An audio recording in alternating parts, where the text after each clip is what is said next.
નમસ્કાર, સીધું નેસેટમાં આપનું સ્વાગત છે। હું છું આપની સાથે સંધ્યા। તમે જે મકાનમાં રહો છો કે કામ કરો છો તેને ચકાસી લેજો। તમારી ઇમારત ક્યાંક જૂની તો નથી ને? ભારે વરસાદના કારણે ક્યાંક ઇમારતના પાયા ના હચમચી ગયા હોય, દિવાલો પોલી ન થઈ ગઈ હોય, કારણ કે જો આપ ચોક્કસ નહીં રહો તો આપના જ રામ રમી જશે। જૂની અને જર્જરિત ઇમારતો હાલ મોતની ઇમારત સાબિત થઈ રહી છે। અમદાવાદના કુબેરનગરમાં બિલ્ડિંગ અચાનક જ ધરાશાયી થઈ ગયું, જેના કારણે એકનું મોત થયું। ઘટના કેટલી ગંભીર છે? રાતનો સમય હતો, કોઈ કંઈ સમજે તે પહેલા જ 3 માળની ઇમારત જમીદોઝ થઈ ગઈ। આ દ્રશ્યો છે કુબેરનગરમાં આવેલ પ્રેમ કોમ્પ્લેક્સના। અમદાવાદના કુબેરનગર વિસ્તારમાં આવેલ એ વોર્ડ રેલવે ફાટક પાસે આવેલી પ્રેમ બિલ્ડિંગનું 3 માળનું કમર્શિયલ કોમ્પ્લેક્સ ધરાશાયી થયું। રાત્રે 12 વાગે આ ઘટના બની। 3 માળની ઇમારતના ઉપરના ભાગે કારખાનામાં 3 લોકો કામ કરતા હતા, તેવામાં જ ઇમારત તૂટી પડી, જેમાં 3 લોકો દટાઈ ગયા। ઘટના બનતા આસપાસના લોકો પણ ત્યાં દોડી આવ્યા। કાટમાળમાંથી બચાવોનો અવાજ સાંભળી ફાયરની ટીમને પણ બોલાવવામાં આવી। ફાયરની ટીમ રાત્રે 1 વાગ્યાની આસપાસ અહીં પહોંચી અને રેસ્ક્યુ ઓપરેશન હાથ ધર્યું। એક તરફ કાટમાળ હટાવાતો હતો, બીજી તરફ અંદરથી અવાજ આવતો હતો। 3 માંથી એક પાસે મોબાઈલ હોવાથી અંદર દટાયેલા યુવાને હિંમત બતાવી તેના સંબંધીને ફોન કર્યો। દટાયેલી હાલતમાં જ ઇજાગ્રસ્ત યુવાન તેના સંબંધીને ફોન કરી અને બચાવવાની કાકલુદી કરે છે। ઓ ભાઈબંધ, વચન આવે છે ભાઈબંધ। ઓ ભાઈબંધ, ઓ વચન આવે છે ભાઈબંધ।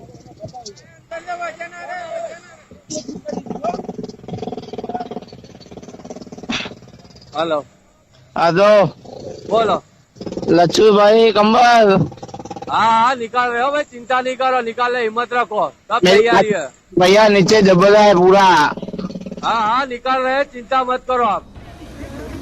એક તરફ યુવાન મદદ માંગતો રહ્યો, બીજી તરફ બહારથી લોકો તેને આશ્વાસન આપતા રહ્યા। જો કે સ્થાનિક લોકો અને ફાયરની ટીમે મહા મહેનતે કાટમાળ દૂર કરી અને વિજય તથા કૃણાલ નામના 2 યુવકને ઇજાગ્રસ્ત હાલતમાં બહાર કાઢ્યા, પરંતુ પ્રેમજીને ન બચાવી શક્યા। પ્રેમજી ચારણ નામના યુવાનને મૃત હાલતમાં બહાર કઢાયો। ઇજાગ્રસ્તોને તો હાલ સિવિલમાં સારવાર અપાઈ રહી છે।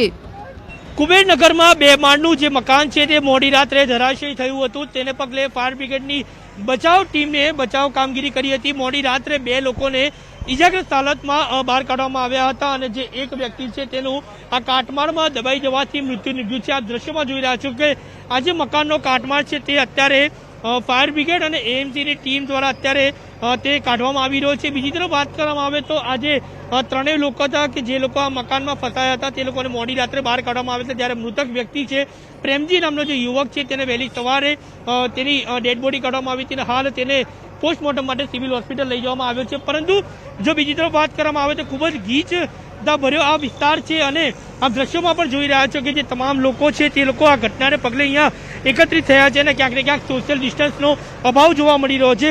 આ જે વિસ્તાર છે તેની બિલકુલ નજીક ચારાનગર વિસ્તાર આવેલો છે અને ત્યાં આગળ પણ કોરોનાના કેસ જે છે તેમાં ખૂબ જ વધારો જોવા મળ્યો હતો ને તેને કન્ટેનમેન્ટ ઝોન પણ જાહેર કરવામાં આવ્યો હતો। ત્યારે આ જે ઘટના બની છે તેને પગલે લોકો અહીંયા એકત્રિત થયા છે। મોડી રાતથી લઈ અને વહેલી સવાર સુધી લોકોને અહીંયા જમાવડો જોવા મળી રહ્યો છે અને લોકો સોશિયલ ડિસ્ટન્સ વગર અહીંયા ઉપસ્થિત જોવા મળી રહ્યા છે અને લોકોએ માસ્ક પણ નથી પહેર્યું। ત્યારે અહીંયા જે બંદોબસ્તમાં આવેલી પોલીસ છે તે લોકોની સામે પણ અનેક સવાલો ઉપસ્થિત થઈ રહ્યા છે। પરંતુ આ જે મકાન છે કે જે ધરાશયી થયું હતું તે છેલ્લા કેટલાય સમયથી જર્જરિત હાલતમાં હોવાનું સ્થાનિકો જણાવી રહ્યા છે।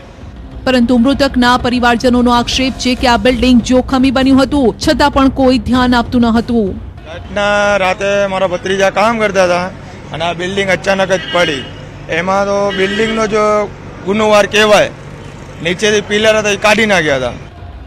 બીજી તરફ કોમ્પ્લેક્સમાં જ 3 દુકાન ધરાવતા વ્યક્તિનું કહેવું છે આ કોમ્પ્લેક્સ આશરે 30 વર્ષ જૂનું છે।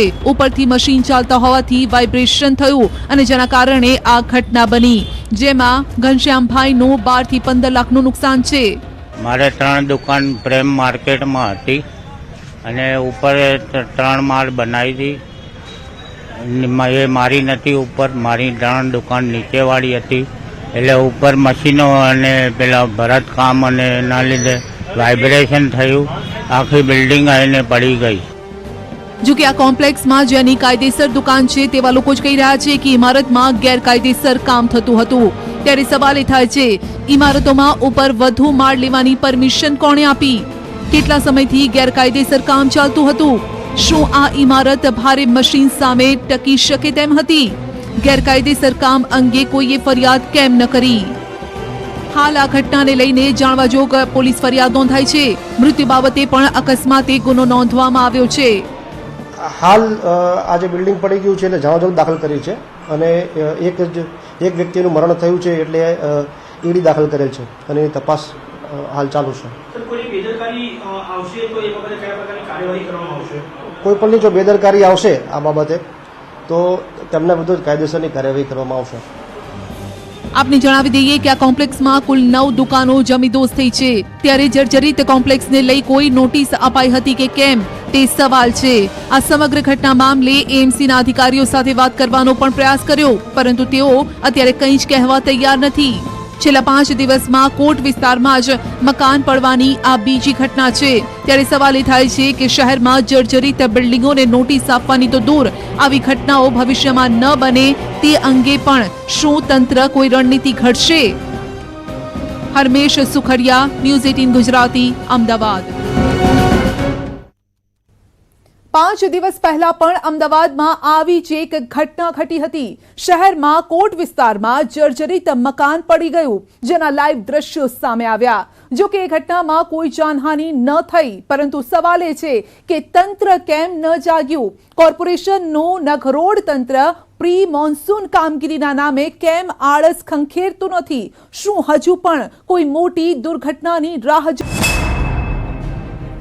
પહેલા અમે અમદાવાદની આ 2 ઘટનાઓ આપને બતાવીશું. પહેલી ઘટના 5 દિવસ પહેલાની છે,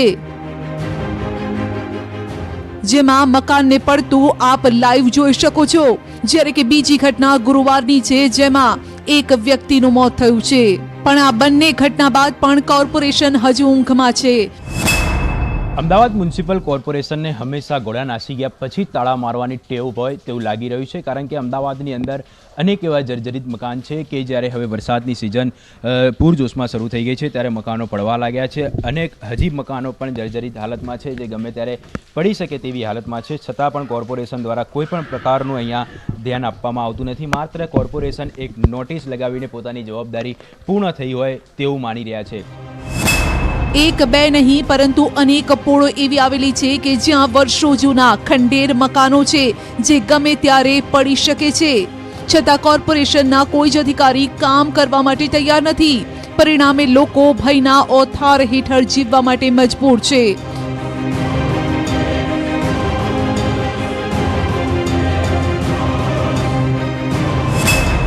અમારી ટીમ ભંડેરીની પોળમાં પહોંચી, જ્યાં રવિવારે સાંજે 2 માળનું મકાન ધરાશાયી થયું હતું. જો કે અહીંના સ્થાનિકોનું કહેવું છે કે તેઓએ અનેક વખત કોર્પોરેશનને રજૂઆત કરી છે.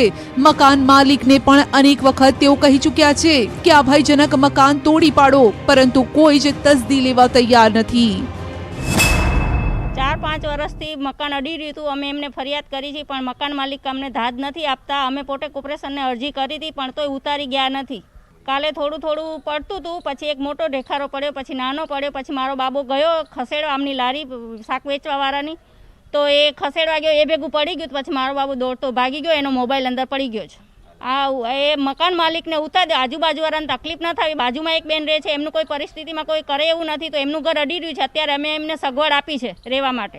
જ્યારે બનાવ બન્યો ત્યારે અમારે અહીંયા ગણપતિમાં હવન ચાલતો હતો અને તે વખતે જ બધું પડ્યું, તો સારું તેમાં પુલના બધા બચી ગયા. એમ ચોમાસું બેઠા પહેલાં કોર્પોરેશનવાળાએ આવીને બધી તાત્કાલિક કાર્યવાહી કરવી જોઈએ કે આવી રીતે જે પોલ માર્યા તો રહીશોને કોઈ નુકસાન ન થાય. આજે અમારે જે શાકની લારી ઉપર જે બેન ઘર ચલાવશે એની લારી તૂટી ગઈ, તો અમારી સરકાર જવાબદાર છે? કોર્પોરેશન જવાબદાર છે? બોલો. તો એકદમ જ પડી ગયું. બહાર ગયા હતા અમે બધા, તો એકદમ જ પડી ગયું. પછી એ લોકો જોવા બી જ નથી આવ્યા. અડધો સામાન મારો દબાઈ ગયો છે. મકાન માલિક જોવા જ નહીં આવ્યા તો પછી શું કહીએ? એક વખત જ્યારે પડ્યું ત્યારે આયા, પછી એ લોકો આવ્યા જ નથી. પછી અમે સામાન કાઢ્યો નથી, જેટલો હતો એટલો લઈ લીધો. અમે શહેરના કાલુપુર વિસ્તારમાં પહોંચ્યા, હાજા પટેલની પોળ કે જ્યાં અનેક મકાનો જર્જરિત હાલતમાં જોઈ શકાય છે.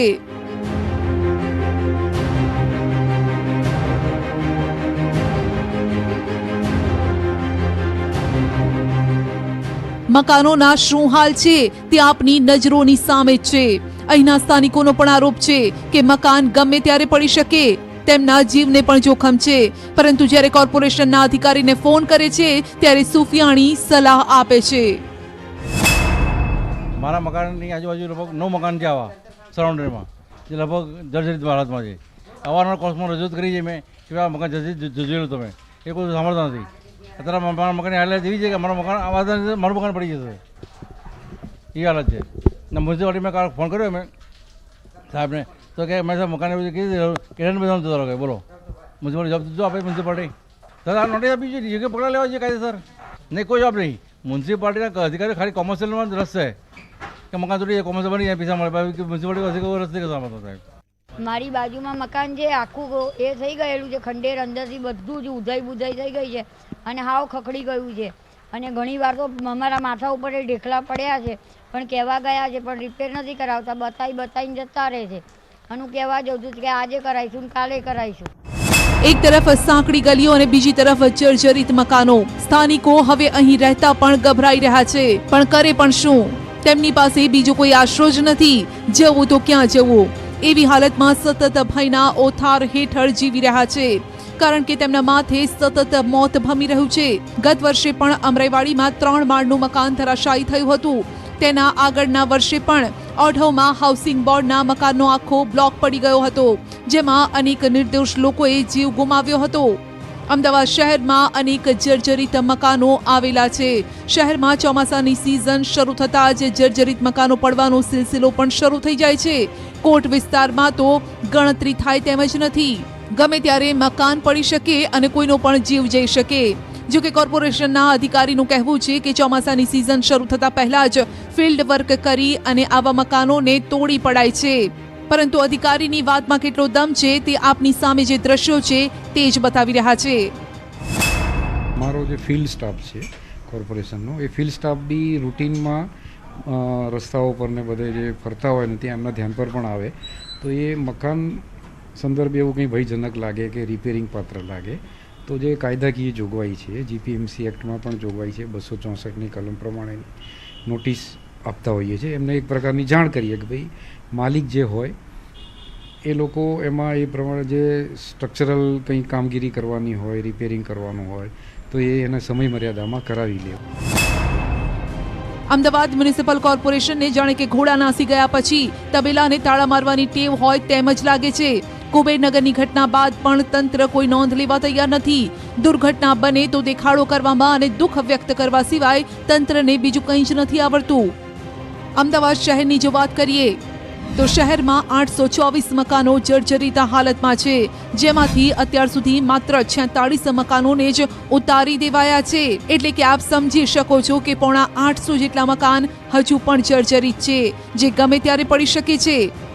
ઝોન વાઇઝ વાત કરીએ તો ઉત્તર ઝોનમાં 115 મકાન, દક્ષિણ ઝોનમાં 1, પૂર્વ ઝોનમાં 19, પશ્ચિમ ઝોનમાં 304, ઉત્તર પશ્ચિમ ઝોનમાં 5 અને મધ્ય ઝોનમાં 342 મકાન જર્જરિત હાલતમાં છે. શું તંત્ર હજુ પણ કોઈ મોટી દુર્ઘટનાની રાહ જોઈ રહ્યું છે? કેમેરામેન અમિત શર્મા સાથે ઋત્વિજ સોની, ન્યૂઝ 18 ગુજરાતી, અમદાવાદ. સીધું ને સટમાં આગળ વધીશું. રોકાઈ રહ્યા છે એક નાનકડા બ્રેક માટે. રાજ્યમાં મકાન ધરાશાયી થવાનો સિલસિલો યથાવત છે. તંત્રએ કેટલા કિસ્સામાં ધ્યાન આપ્યું તે તો તંત્ર જાણે, પરંતુ અમારી પાસે જે વિડીયોઝ સામે આવ્યા છે તે જ બતાવે છે કે રાજ્યમાં 60 થી 70 મકાન છેલ્લા 1 મહિનામાં પડ્યા છે. એટલે કે સરેરાશ એક દિવસમાં 2 મકાન ધરાશાયી થયા. આ તરફ સુરતમાં કામદાર રાજ્ય વીમા નિગમના દવાખાનાની હાલત પણ જર્જરિત છે, જ્યાં આવતા દર્દી કર્મચારીઓ છતમાંથી ટપકતા વરસાદી પાણીનો સામનો કરી રહ્યા છે. સુરતની વાત કરીએ તે પહેલા કેટલીક ઘટનાઓના દ્રશ્યો જોઈ લો. બોટાદમાં તો મકાન તૂટતું હોય તેવા લાઈવ દ્રશ્યો સામે આવ્યા. ગણતરીની સેકન્ડમાં જ મકાન ધડાકાભેર તૂટી પડે છે. જો કે આ કાચું મકાન હતું. વરસાદના કારણે તેને મોટું નુકસાન પહોંચ્યું છે. તો સુરેન્દ્રનગરના વઢવાણમાં બાળકો રમતા હતા ત્યારે જ મકાન તૂટી ગયું. સદનસીબે કોઈને પણ ઈજા નથી પહોંચી, જો કે અહીં પાર્ક કરેલા વાહનોને નુકસાન પહોંચ્યું છે। આ અંગે તંત્રને જાણ પણ કરે છે લોકો, પરંતુ તંત્ર છે તે સાંભળવા તૈયાર નથી। આ મકાન આવા તો અસંખ્ય વઢવાણની અંદર એવા મકાન છે જે મ્યુનિસિપાલિટીએ કોઈ જાતનું ધ્યાન જ નથી આપ્યું, કોઈ જાતની કોઈ જગ્યાએ અરજી આપી નથી, અને આવા તો અસંખ્ય મકાનો છે, બરાબર। આની ઉપર કોઈની જાનહાનિ થશે તો આની જવાબદારી કોણ મ્યુનિસિપાલિટી લેશે? ગીર સોમનાથમાં વરસાદના કારણે મકાનમાં બાખોલું પડી ગયું। મકાનની બાજુમાંથી જ નદી વહેતી હોય તેવા દ્રશ્યો પણ સામે આવ્યા। વરસાદના કારણે મહુવામાં પણ મકાન પડી ગયું હતું, જેમાં 3 લોકોને ઈજા પહોંચી છે, જ્યારે કે એકનું મોત થયું છે। સરપંચે આ અંગે થોડા દિવસો પહેલા જ તાલુકા પંચાયતને પણ જાણ કરી હતી કે મકાન જર્જરિત હાલતમાં છે, પરંતુ કોઈએ તેમનું ન સાંભળ્યું। આખરે આ ઘટના બની। ઉપરથી જવાબ પણ તંત્ર એવો આપે છે કે જો 25 થી વધુ મકાન પડે તો જ સહાય મળે। મેં તાલુકા પંચાયતમાં રજૂઆત કરેલી તો તાલુકા પંચાયત વાળાએ મને એવો જવાબ આપ્યો કે એક આરે 25 થી 30 મકાન જો પડી જાય તો સહાય મળે। પંચમહાલમાં પણ મકાન પડતા તેમાં રહેતા રહીશનું મોત થયું છે। તો ધોરાજીના આ દ્રશ્યો જુઓ, ઉપરની છત પડી ગઈ છે। જે ઇમારત છે તેનો કાટમાળ પણ નીચે પડી ગયો છે, છતાં પણ તેની નીચે આવેલી દુકાનો હજુ પણ ચાલુ છે। લોકો જાણે કે સમજવા માટે તૈયાર જ નથી। ભરૂચમાં મકાન ધરાશાયી થયું, જેમાં 2 સગી બહેનોના મોત થઈ ગયા છે।